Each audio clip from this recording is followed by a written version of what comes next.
Kita mengawali pembahasan kitab Ushulul Ma'mul, syarah salah satu usul. I'lam, ketahuilah,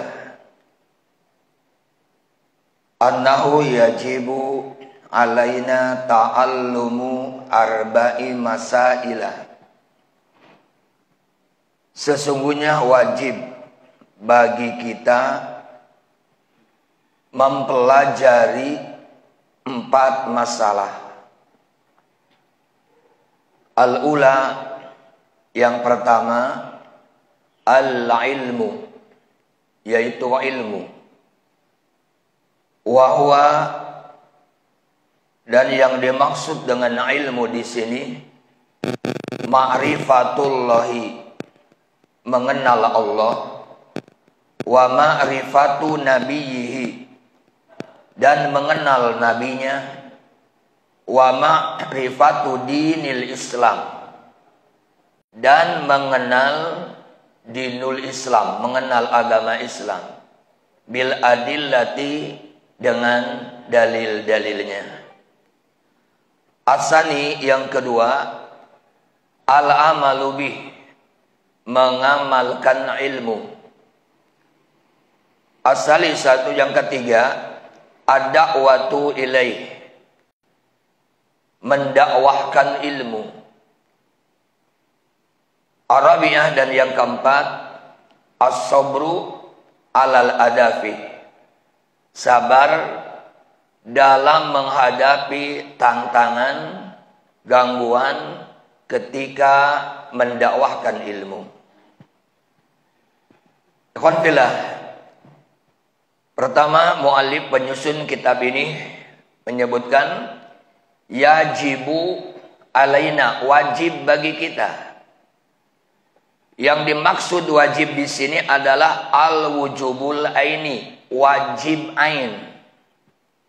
Yang dimaksud dengan wajib ain, wahwa ma yajibu ada'uhu ala kulli mukallaf, yaitu sesuatu yang wajib dilakukan oleh setiap orang yang sudah mukallaf. Mukallaf itu orang yang baligh dan berakal. Jadi setiap orang yang baligh dan berakal, baik laki-laki ataupun perempuan, wajib mempelajarinya. Itu disebutnya fardu ain. Kemudian apa yang dimaksud dengan ilmu? Karena al-ula, yang pertama yang harus kita pelajari dari 4 masalah itu, yang pertama adalah ilmu. Nah, iwan fillah, apa itu ilmu? Kalau menurut bahasa secara etimologi, yang disebut ilmu adalah didul jahli, lawan dari bodoh. Wahwa idraku syai'i ala hakikatihi. Yang disebut ilmu itu adalah mengetahui sesuatu sesuai dengan kenyataannya. Jadi mengetahui sesuatu sesuai dengan kenyataannya, itu disebutnya ilmu. Tapi kalau ilmu menurut istilah, ada sebagian ulama yang menyebutkan bahwa yang disebut ilmu itu adalah nurun fil qalbi, yufariqu bihi bainal haqqi wal batil wal halal wal haram wa ghairi dzalik. Cahaya yang ada di dalam hati, yang dengan cahaya tersebut seseorang bisa membedakan mana yang hak, mana yang batil, mana yang halal, mana yang haram, dan lain-lain. Itu disebut ilmu. Berarti iwan fillah, kalau kita punya cahaya yang dengan cahaya tersebut kita bisa membedakan, oh yang hak ini, yang batil ini, yang benar ini, yang salah ini, yang halal ini, yang haram ini, berarti kita punya ilmu. Ada juga yang menyebutkan yang disebut ilmu adalah ma'rifatul huda bidalilihi. Ma'rifatul huda bidalilihi. mengetahui petunjuk dengan dalil-dalilnya. Ulang ya, yang disebut ilmu adalah ma'rifatul huda bidalilihi. Mengetahui petunjuk, yang dimaksud petunjuk di sini petunjuk yang datang dari Allah atau petunjuk yang datang dari Rasul. Kalau kita iwan fillah mengetahui petunjuk yang datang dari Allah begini, petunjuk yang datang dari Rasul begini, dan mengetahuinya itu berdasarkan dalil, berarti kita punya ilmu. Contoh, kita tahu petunjuk dari Rasul banyak kan, cara sholat itu seperti ini. Nah, kalau kita tahu banyak cara sholat mulai dari awal sampai akhirnya seperti ini dengan dalilnya ini, itu berarti kita punya ilmu. Kalau kita tidak mengetahui ya petunjuk yang datang dari Allah atau petunjuk yang datang dari Rasul, berarti kita belum punya ilmu. Nah, iwan fillah. Kemudian yang dimaksud dengan al-ilmu di sini adalah al-ilmu asy-syar'i, ilmu syar'i. Ya, bukan ilmu duniawi, tapi ilmu syar'i. Wal maksud bihi makana ta'allumuhu ya fardhu 'ainin wa huwa kullu ilmin yahtaju ilaihi al-mukallaf fi amri dinihi ka usulil iman wa syara'i'il islam wa ma yajibu ijtinabuhu minal muharramat wa ma yahtaju ilaihi fil muamalat wa nahwi dzalik mimma la yatimul wajibu illa bi fa huwa wajibun alaihi al ilmu bi. Iwan fillah. Nah, yang dimaksud ilmu yang harus dipelajari oleh kita di sini adalah yaitu makana ta'allumuhu fardhu ain. Tadi adalah ilmu yang wajib dipelajari secara wajibnya wajib ain, yaitu setiap ilmu yang dibutuhkan oleh orang yang mukallaf dalam urusan agamanya. Seperti mana? Ka usulil iman. Seperti ya pokok-pokok iman. Seperti kita ya, iman kepada Allah, iman kepada para malaikatnya, iman kepada kitab-kitabnya, iman kepada para rasul-rasulnya, iman kepada hari akhir, iman kepada qada dan qadar. Ini wajib dipelajari oleh setiap muslim. Jadi kita ini wajib iwan fillah. Iman kepada Allah itu seperti apa, iman kepada malaikat seperti apa, dan seterusnya. Tidak boleh ada seorang muslim yang tidak tahu masalah ini.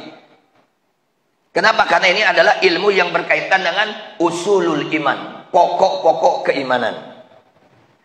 Begitu juga wasara'i'il Islam, ilmu-ilmu yang berkaitan dengan syariat Islam. Seperti mana tentang ilmu yang berkaitan dengan sholat, iwan fillah. Karena sholat ini kan hukumnya fardu ain. Otomatis mempelajari ilmu yang berkaitan dengan sholat ini menjadi wajib ain. Sedangkan sholat ini kan ada syaratnya, ada rukunnya. Di antara syarat sholat apa? Harus suci dari hadas, harus suci dari najis. Berarti kita setiap muslim wajib kita mempelajari bab toharoh. Bab toharoh, bab bersuci. Bagaimana cara wudhu yang benar, bagaimana cara tayamum yang benar, bagaimana cara mandi yang benar. Begitu juga kita wajib mengetahui apa saja yang termasuk najis. Jenis-jenis najis kita harus tahu dan bagaimana cara mensucikannya. Kenapa? Karena ini adalah berkaitan dengan sholat. Karena sholat hukumnya fardu ain, otomatis yang mempelajari syarat dan rukun-rukun sholat itu termasuk fardu ain. Begitu juga ya umpamanya ilmu yang berkaitan dengan zakat. Ini wajib ain, tapi wajib ainnya itu bagi orang yang memiliki harta sampai ukuran nisab. Ya, puasa, haji dan seterusnya. Wa ma yajibu ijtinabuhu minal muharramat. Dan hukumnya wajib ain iwan fillah mempelajari perkara-perkara yang wajib dijauhi minal muharramat, dari perkara-perkara yang diharamkan. Nah, kita sebagai seorang muslim kita harus tahu iwan fillah perkara-perkara yang diharamkan oleh Allah dan Rasulnya itu apa saja. Kenapa? Karena kita semua wajib menjauhi perkara-perkara yang diharamkan. Sedangkan kalau kita tidak tahu apa saja yang diharamkan, bagaimana kita bisa menjauhinya? Jangankan tidak tahu, kadang-kadang walaupun kita sudah tahu bahwa itu haram, terkadang masih dilakukan. Apalagi kalau kita tidak tahu. Sekali lagi iwan fillah, wajib bagi kita sebagai seorang muslim, kita mempelajari, mengetahui perkara-perkara yang diharamkan oleh Allah dan Rasulnya, agar kita semua bisa menjauhinya. Wa ma yahtaju ilaihi fil muamalat. Begitu juga perkara-perkara yang dibutuhkan oleh kita semua dalam bermuamalah. Ini adalah termasuk ya wajib ain. Nah, kemudian iwan fillah, penulis menjelaskan, nah yang dimaksud ilmu di sini ya, ilmu di sini adalah ada 3. Pertama, ma'rifatullah, mengenal Allah. Yang kedua, wa ma'rifatu nabiyhi, mengenal nabinya, mengenal Nabi Muhammad sallallahu alaihi wasallam. Yang ketiga, wa ma'rifatu dinil Islam, mengetahui dinul Islam, agama Islam. Dan mengetahuinya itu bil adilah, dengan dalil-dalil. Nah, iwan fillah. Jadi yang pertama, ya, yang pertama, kita semua wajib mengenal Allah. Ya, wajib mengenal Allah. Kita ini harus kenal Allah itu siapa. Karena iwan fillah, orang yang tidak mengenal Allah dengan benar, maka bakal terjadi kesyirikan. Jadi kalau sekarang banyak kaum muslimin yang melakukan kesyirikan, mempercayai yang namanya khurafat, tahayul. Kenapa? Karena tidak mengenal Allah dengan baik. Ini yang pertama, iwan fillah, ma'rifatullah, mengenal Allah. Hiya asasudin, ini merupakan pokok dalam agama. Wala yakunul insan ala haqiqati min dinihi illa badal ilmi billahi ta'ala. Seseorang hakikatnya belum memegang agamanya, belum berpegang kepada agamanya yang benar, kecuali setelah dia mengenal Allah Azza wa Jalla. Nah, iwan fillah, bagaimana cara mengenal Allah? Kalau mengenal seseorang, mungkin kita kan, ya kita semua sudah paham.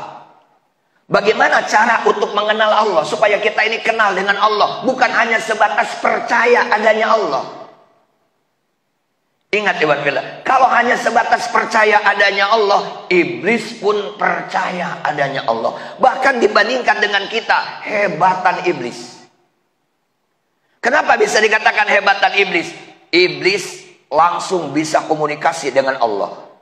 Bagaimana ketika iblis diusir oleh Allah dari sorga? Kita lihat dalam Al-Quran. Itu langsung bisa komunikasi dengan Allah. Jadi iblis bukan percaya lagi adanya Allah, tapi iblis langsung bisa komunikasi dengan Allah Tabaraka wa ta'ala. Iblis bukan percaya lagi adanya malaikat. Bahkan iblis pernah duduk bersama para malaikat. Jadi mengenal Allah ini merupakan adalah asas. Dan sekali lagi, bagaimana cara mengenal Allah? Ada 2 cara. Yang pertama, bin nadri fil ayati syar'iyah minal kitabi was sunnah. Yang pertama, iwan fillah, kalau kita ingin mengenal Allah, perhatikan ayat-ayat Allah yang syariah.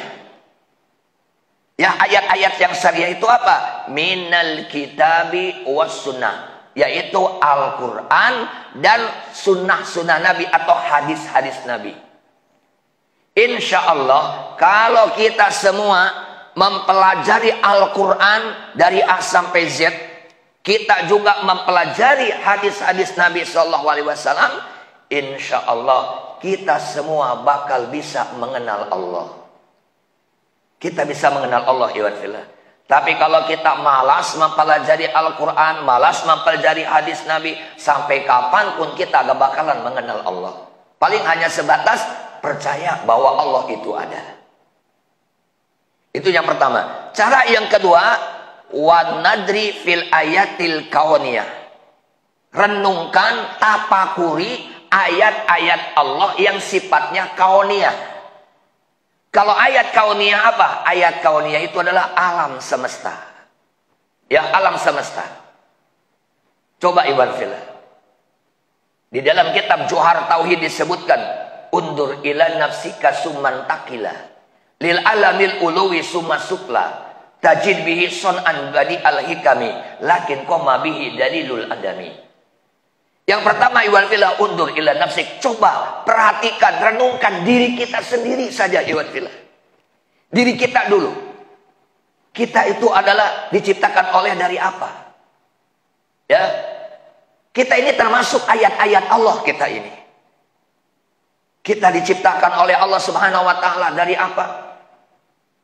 Kemudian kita coba tapakuri nikmat-nikmat yang Allah berikan yang ada pada diri kita. Iwan Fillah, coba kita nikmat kita punya mata bisa melihat, nikmat kita punya telinga bisa mendengar, kita nikmat punya lisan bisa berbicara, dan seterusnya. Coba kalau kita renungkan Iwan Fillah, pasti kita ya bakal mengenal Allah Tabaraka wa Ta'ala. Setelah kita mentapakuri diri kita suman takila lil alamil uluwi, lalu kita pindah, coba tapakuri tuh makhluk Allah yang ada di atas langitnya. Kemudian matahari, bulan, bintang-bintang kita tapakuri. Mustahil langit ada, mustahil matahari, bulan, dan bintang ada kalau tidak ada yang menciptakannya. Lalu pindah sekarang ke alam yang ada di bawah. Coba tapakuri. Bumi yang menghampar luas. Ada daratan, ada lautan. Di daratan juga dihiasi dengan berbagai macam tumbuh-tumbuhan, bermacam buah-buahan. Yang kadang-kadang rasanya berbeda, warnanya berbeda, bentuknya berbeda, padahal disiram dengan air yang sama. Coba Iwan Fillah.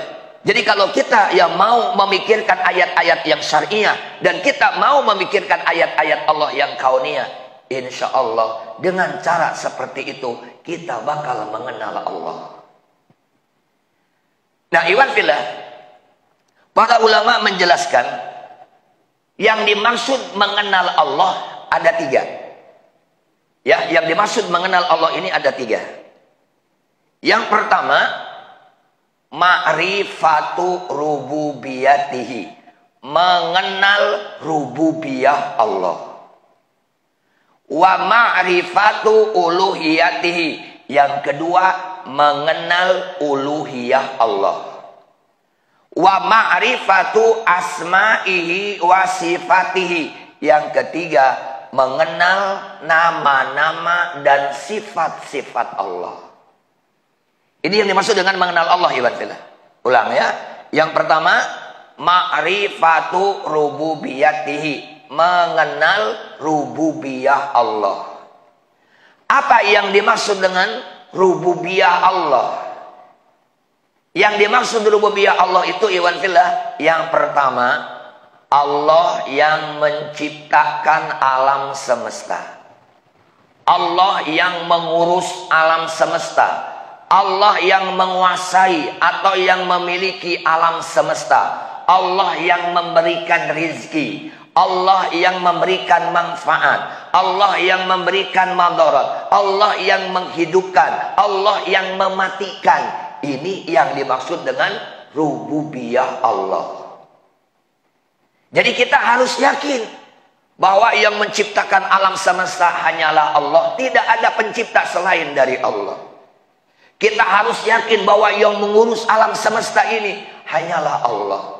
Kita harus yakin yang memiliki, yang menguasai alam semesta ini adalah Allah. Kita juga harus yakin Iwan Fillah, yang memberikan rezeki yang baik kepada manusia, baik kepada binatang yang ada di darat, yang ada di lautan, yang memberikan rezeki hanyalah Allah Tabaraka wa Ta'ala. Kita harus yakin yang bisa memberikan manfaat hanyalah Allah. Kalau kita sakit, tidak ada yang bisa menyembuhkan kecuali Allah. Kita harus yakin yang bisa memberikan madarat dan bisa menolak madarat hanyalah Allah Tabaraka wa Ta'ala. Kita pun harus yakin bahwa yang menghidupkan dan yang mematikan hanyalah Allah Tabaraka wa Ta'ala. Inilah yang dimaksud dengan mengenal rububiyah Allah. Yang kedua, kita harus mengenal uluhiyah Allah, Pak. Yang dimaksud mengenal uluhiyah Allah itu adalah kita harus meyakini tidak ada yang hak diibadahi kecuali Allah. Ya, tidak ada yang berhak diibadahi kecuali Allah. Sehingga kita tidak beribadah kecuali kepada Allah.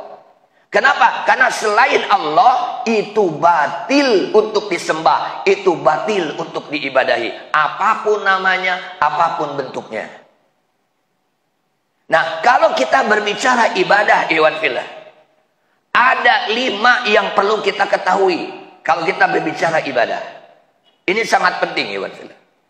Kenapa saya katakan penting? Karena wa ma khalaqtul jinna wal insa illa liya'budun. Allah tidak menciptakan jin dan manusia kecuali untuk ibadah kepada Allah. Jadi tugas kita di dunia ini adalah ibadah.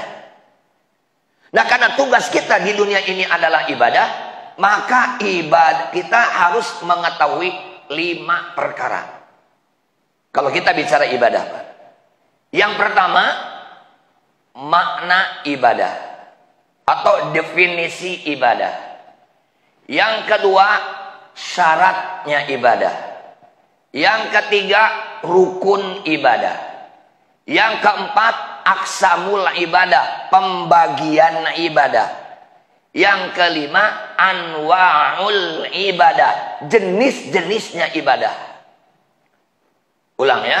Jadi kalau kita berbicara ibadah ada 5. Yang pertama adalah definisi ibadah atau makna ibadah. Ibadah itu apa? Karena banyak orang yang memahami ibadah itu hanya sholat, zakat, puasa, haji. Jadi kalau sudah sholat, sudah zakat, sudah puasa, sudah haji, berarti saya sudah beribadah dengan sempurna. Ikhwan fillah, yang disebut ibadah, Syekhul Islam menyebutkan ismun jami'un likulli ma yuhibbullah wa yardah minal aqwali wal a'mali az-zahirati wal batinah. Yang disebut ibadah Pak, segala sesuatu yang dicintai dan diridhoi oleh Allah, baik perkataan ataupun perbuatan, baik yang nampak ataupun yang tersembunyi. Ulang ya. Jadi yang disebut ibadah adalah ismun jami'un likulli ma yuhibbuhullah wa yardah. Ya, jadi nama sebuah nama untuk segala sesuatu yang dicintai dan diridhoi oleh Allah. Apa yang dicintai dan diridhoi oleh Allah itu? Minal aqwali wal a'mal, baik perkataan ataupun perbuatan. Berarti setiap perkataan yang dicintai dan diridhoi oleh Allah itu adalah ibadah. Setiap perbuatan yang dicintai dan diridhoi oleh Allah itu adalah ibadah. Ya, ad-dhahirah, baik yang dohir, wal batinah ataupun yang tersembunyi. Nah, ini definisi ibadah. Mana contohnya, ikhwan fillah? Contohnya perkataan yang dicintai dan diridhoi. Seperti mana? Baca Al-Quran, baca sholawat, berzikir, berdoa, amar ma'ruf, nahi mungkar, mengajarkan ilmu syar'i, termasuk mengumandangkan azan, iqamah, dan yang lain-lain. Ini kan dicintai oleh Allah. Ya, dicintai oleh Allah. Ini termasuk ibadah. Ya, ibadah. Sedangkan amal yang dicintai dan diridhoi mana? Banyak, ikhwan fillah. Kita sekarang nih duduk di masjid ini termasuk amal, perbuatan.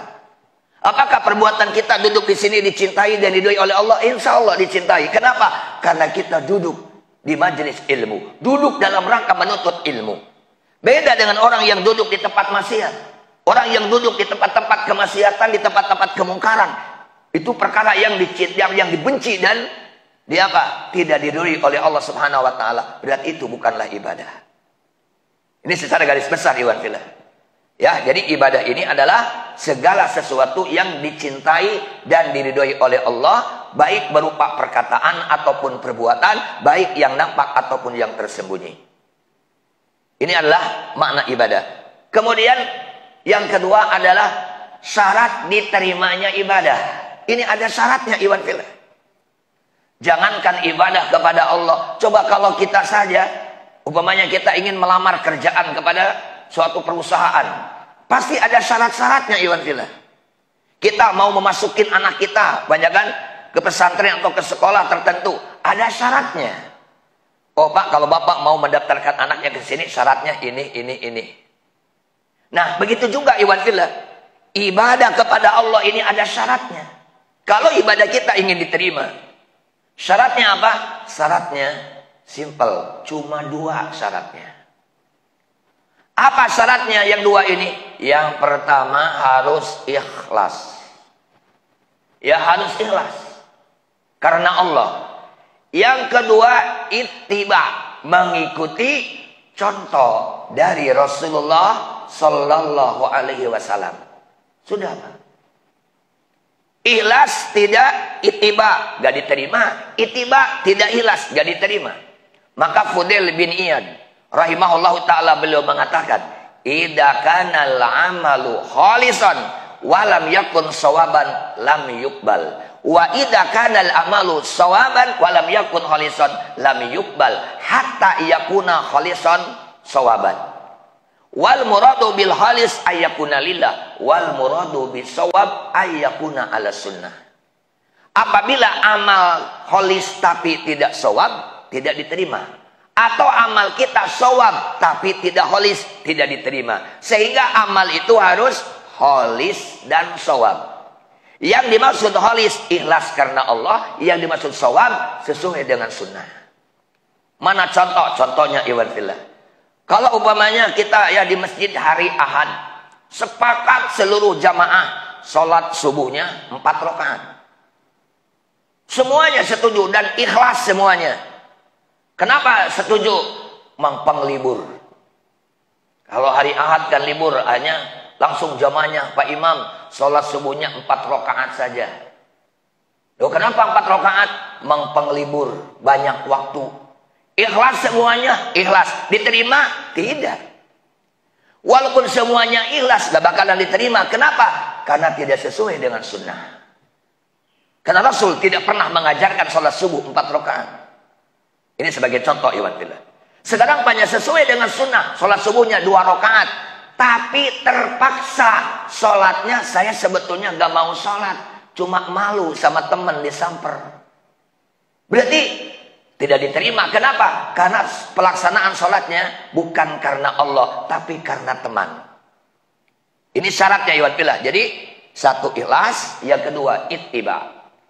Yang ketiga rukun ibadah. Nah, rukun ibadah ada berapa? Ada 3 rukun ibadah ini. Ada juga ulama yang menyebutkan usulul ibadah, pokok-pokok ibadah, asasul ibadah. Apa yang 3? 1 mahabbah, 2 roja, 3 khauf. Ini adalah rukunnya ibadah. 1 mahabbah. Apa artinya mahabbah? Cinta. Yang kedua roja. Apa roja? Harapan. Yang ketiga khauf. Apa itu khauf? Takut. Ibadah ini iman billah rukunnya. Ini dijelaskan oleh Al-Imam Ibnu Qayyim rahimahullahu ta'ala. Contoh. Ya, contoh. Kenapa kita sholat? Ya, kenapa barusan kita sholat? Karena kita cinta kepada Allah. Ya, kita cinta kepada Allah.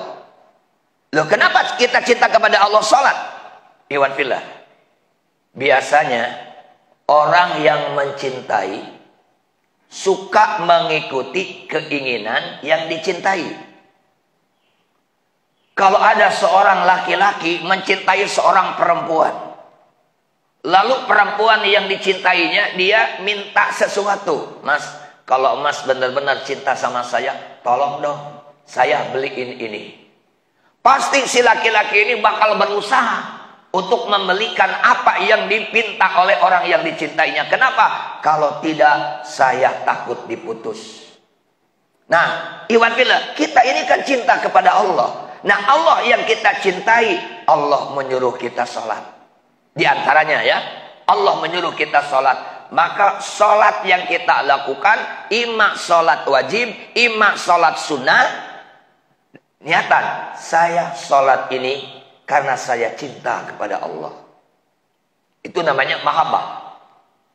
Yang kedua, roja.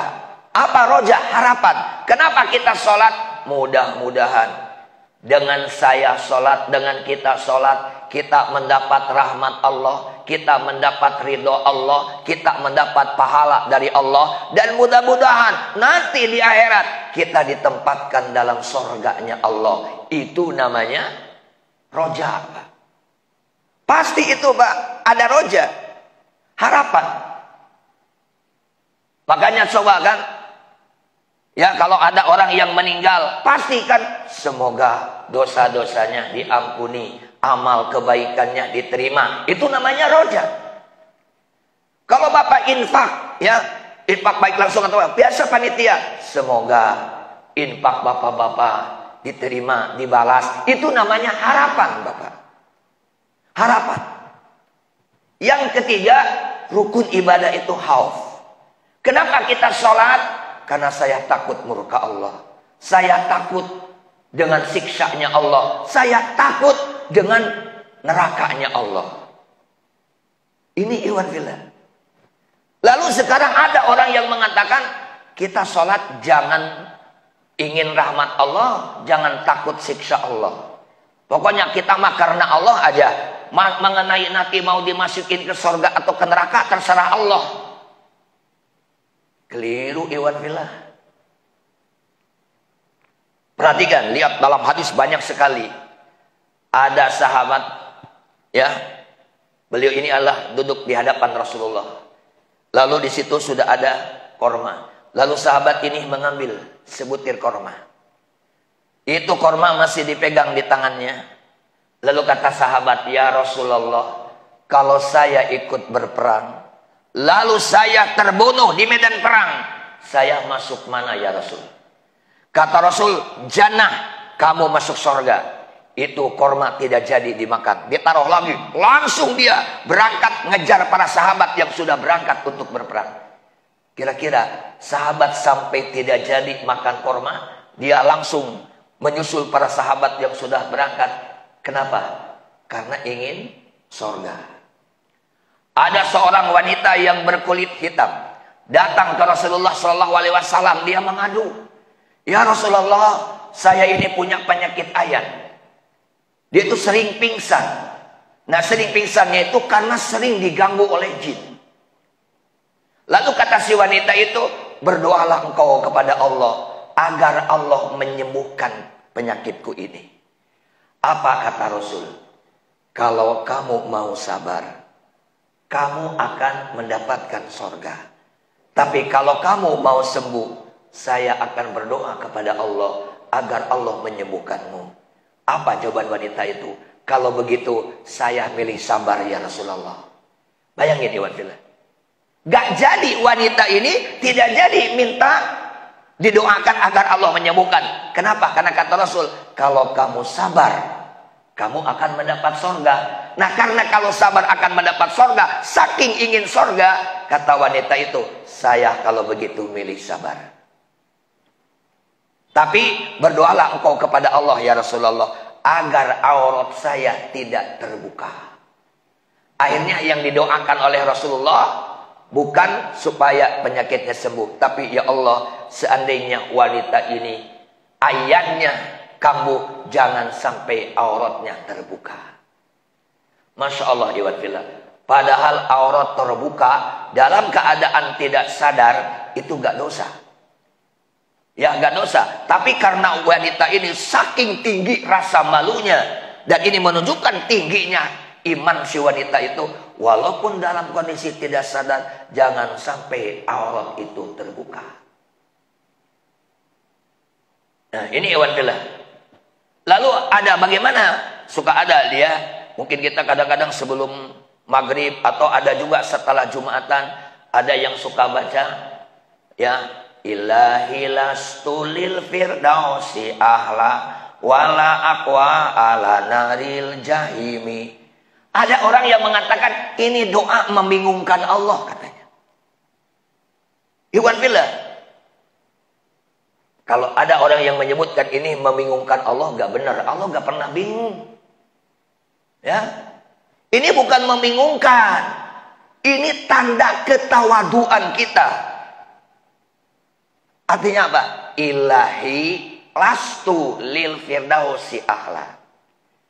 Ya Allah, aku ini bukan ahli sorga. Kenapa bukan ahli sorga? Saya ini banyak dosa, ya Allah. Banyak dosa, saya bukan ahli sorga. Tapi wala aqwa ala naril jahimi. Tapi kalau saya masuk neraka, saya tidak kuat ya Allah. Ahli sorga bukan. Karena saya banyak dosa. Tapi kalau masuk neraka, saya tidak kuat ya Allah. Saya tidak sanggup ya Allah. Makanya, pahabli taubatan waghfir dunubi. Tidak ada jalan kecuali berikanlah kemampuan agar aku bisa bertaubat dan ampunilah dosa-dosaku. Jadi ikhwan fillah kan? Jadi ini apa? Ini kan harapan ini. Di sini ada roja, ada khauf. Kenapa sampai banyak? Ya Allah, saya bukan ahli surga, tapi aku tidak kuat masuk neraka. Pahabli taubatan waghfir dunubi. Ini harapan. Pahabli taubatan. Berikan kemampuan aku agar aku bisa bertaubat. Waghfir dunubi, dan ampunilah dosa-dosaku.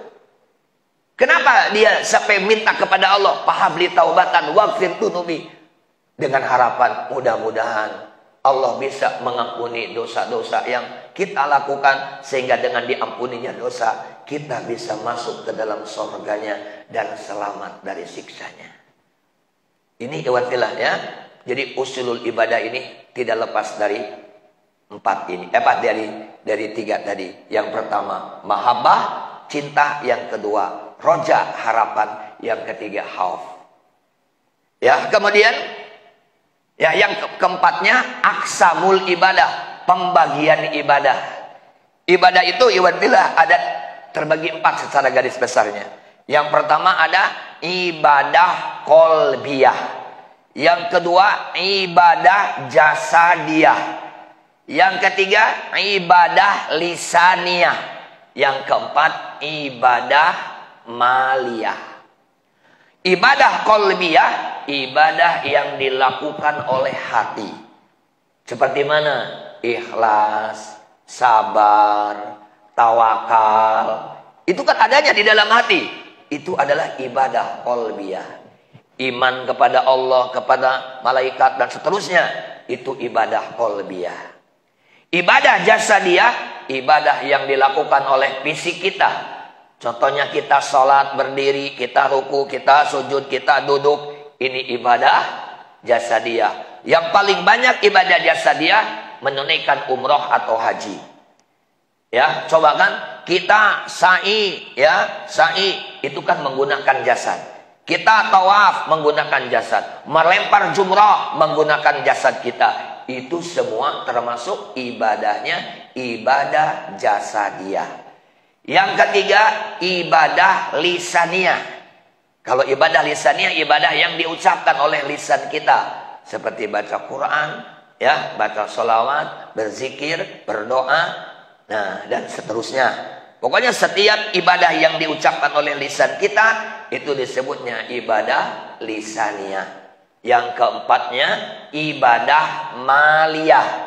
Ibadah maliyah itu ibadah yang berkaitan dengan harta, seperti infak, sedekah, wakaf, ya, wakaf, kemudian nazar, ya, kurban, akikoh, itu termasuk ibadahnya ibadah maliyah. Sudah ibadah ada empat ini. Kalau bukan qalbiyah, jasadiyah. Kalau bukan jasadiyah, lisaniyah. Kalau bukan lisaniyah, adalah maliyah, ibadah. Yang terakhir iwan fillah, anwa'ul ibadah, macam-macam ibadah. Wah, ini banyak sekali ibadah itu.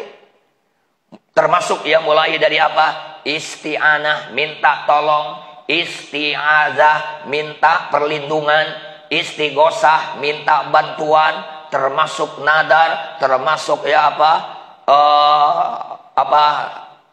adibu yang menyembelih, ya, dan lain-lain, banyak sekali. Ini termasuk adalah jenis-jenis ibadah yang insya Allah nanti di depan akan kita rinci. Nah, inilah iwan fillah ya, yang dimaksud dengan jadi marifat kepada Allah itu yang pertama mengenal rububiyahnya, yang kedua mengenal uluhiyahnya, yang terakhir mengenal nama-nama dan sifat-sifat Allah. Kita semua tahu ya, ada berapa nama Allah? Ada 99. Sudah hafal? Alhamdulillah. Hafal 99. Itu nama-namanya, Pak. Lalu kita juga mengenal sifat-sifat Allah. Ada berapa sifat Allah? Hah? Ada 20? Nah, iwan fillah, sifat-sifat Allah yang ada dalam Al-Quran, yang ada di dalam hadis Nabi Sallallahu Alaihi Wasallam, jumlahnya ada 213 sifat Allah. Berapa? 213. Ada kitab judulnya Sifatullah Azza wa Jalla Al-Waridah fil Kitab was Sunnah. Sifat-sifat Allah yang ada dalam Al-Quran dan yang ada di dalam hadis. Nah, inilah iwan fillah ya. Jadi yang pertama tadi, ilmu itulah mengenal Allah. Nah, yang disebut dengan mengenal Allah, ulang lagi. Ya, kalau kita sebutkan sebelum selesai bahwa kesimpulannya dalam talim ya siang ini, yang pertama wajib bagi kita mempelajari 4 masalah. Yang disebut 4 masalah itu, 1 ilmu, yang kedua mengamalkan ilmu, yang ketiga mendakwahkan ilmu, yang keempat sabar dalam menghadapi gangguan, tantangan ketika mendakwahkan ilmu. Kemudian yang kedua, yang dimaksud dengan ilmu di sini adalah ada 3. Yang ini pada khususnya. Yang pertama mengenal Allah, yang kedua mengenal Rasul, yang ketiga mengenal dinul Islam. Kenapa dikhususkan 3? Karena inilah yang bakal dipertanyakan nanti di alam kubur. Ya, sebagaimana dijelaskan dalam hadis riwayat Imam Ahmad. Jadi yang bakal ditanyakan di alam kubur itu cuma 3 iwatilah. Yang pertama, marrobuka, siapa Robmu? Yang kedua, waman nabiyuka, siapa nabimu? Yang ketiga, wama dinuka, apa agamamu? Jangan ditambah. Karena ada kan, wama kitabuka, apa kitabmu? Waman ihwanuka, siapa saudaramu? Itu gak ada hadisnya. Ya, jadi yang ada hadisnya cuma 3. Siapa Robmu, siapa nabimu, apa agamamu? Nah, ibarat bila kalau kita sekarang sudah mendapat bocoran, jangan begini, Ustaz, saya pasti bisa menjawab. Kenapa? Karena sudah dapat bocoran. Gak bisa. Yang bakal bisa menjawab pertanyaan 2 malaikat nanti di alam kubur bukanlah hafalan, tapi amal perbuatan kita. Ketika kita ditanya, marrobuka, siapa Robmu? Kalau kita tidak mengenal Allah dengan baik, kita tidak akan bisa menjawab. Ketika kita ditanya, waman nabiyuka, siapa nabimu? Tidak akan bisa menjawab. Kalau kita di dunia ini tidak mengenal Nabi dengan benar. Begitu juga ketika kita ditanya, wama dinuka, apa agamamu? Kita tidak akan bisa menjawab, al-islamu dini, Islam adalah agamaku. Kalau kita tidak mengenal Islam. Makanya iwan fillah, inilah yang sangat penting untuk kita kaji ya dalam pelajaran tauhid ini, yaitu mengenal Allah, mengenal Rasul, mengenal dinul Islam. Mungkin ya sampai di sini kajian kita pada siang hari ini. Mudah-mudahan ada manfaatnya bagi kita. Insya Allah kita lanjutkan kembali di bulan yang akan datang. Kita tutup dengan doa kafaratul majlis. Subhanakallahumma wa bihamdika asyhadu an la ilaha illa anta astaghfiruka wa atubu ilaik. Assalamualaikum warahmatullahi wabarakatuh.